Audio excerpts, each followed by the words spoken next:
Hi everybody, welcome back to Raw Food Philosophy on YouTube. In this video, I'd like to talk about ideal foods. What foods, from a raw foodist perspective, what foods would be considered ideal human foods?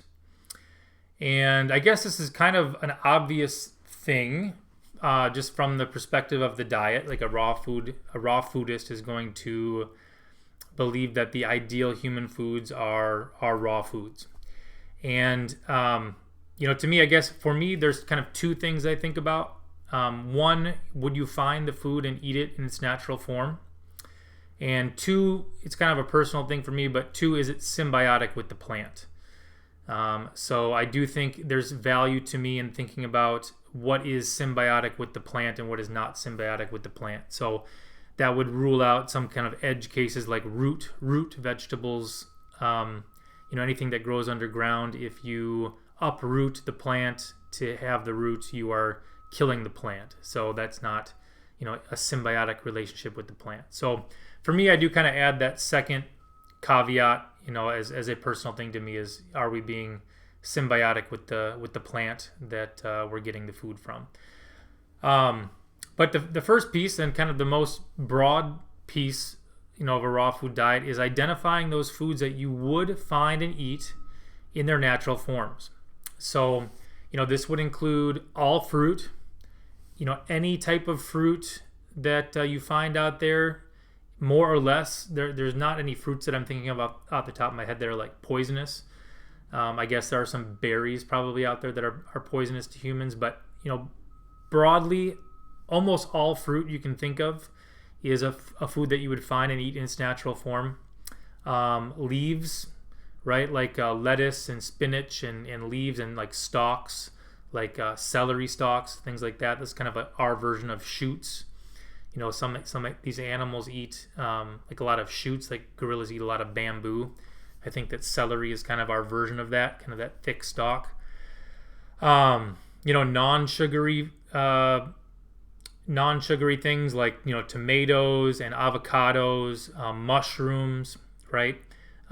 Nuts, almost a lot of nuts, not all nuts, but a lot of nuts you would find and eat them in their natural form. So again, your ideal foods from a raw foodist perspective are, you look out into the world, you say, what would I find and eat in its natural form? Once you identify those foods, then if you want to heat them up, you can do some heating. You can do some, cooking, or, light heating. I've done, I do stir fries and kind of some lighter heating. I've got a video in my video course here about heating raw foods. But once you identify those foods that you would find and eat in their natural form, then you can mix and match them, and you can experiment with this and that. But from the raw foodist perspective, those are the ideal human foods. And from a traditional American diet, almost nothing we eat falls into this category, right? Almost nothing that's a base part of our diet would you find and eat in its natural form. So meat, basically there's no meat that you would really just eat you would just eat it right off the side of the cow. You could make a case for sushi, I guess, if you like sushi. I don't find kind of raw fish meat appealing. But like meats don't fall into the category of things that we would find and eat in their natural form. Grains, like no grain, wheat does not fit into the category. Rice doesn't fit into the category. Oats don't fit into the category of ideal food, right? A huge piece of our diet, specifically grains. Grains are a gigantic piece of a standard American diet that we would not eat them in their natural form. So from a raw foodist perspective, for me, there's those two things. The one, the base level, would you find the food and eat it in its natural form? If so, then it's an ideal human food.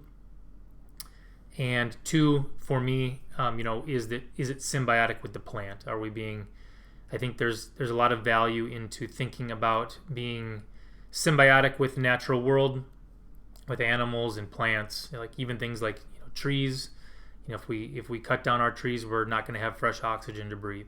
I I think there's a lot of value in thinking about being symbiotic with the plants. And I think that a raw food diet is unique in the way that we're being kind of symbiotic with the world with that. So once you have that mindset, once you have the kind of that mindset in your head, then those foods that you personally gather and say these are the ideal foods for me, the ones that I would find and eat in their natural form, then you can go about constructing your own version of the raw food diet. So that is ideal foods on a raw food diet.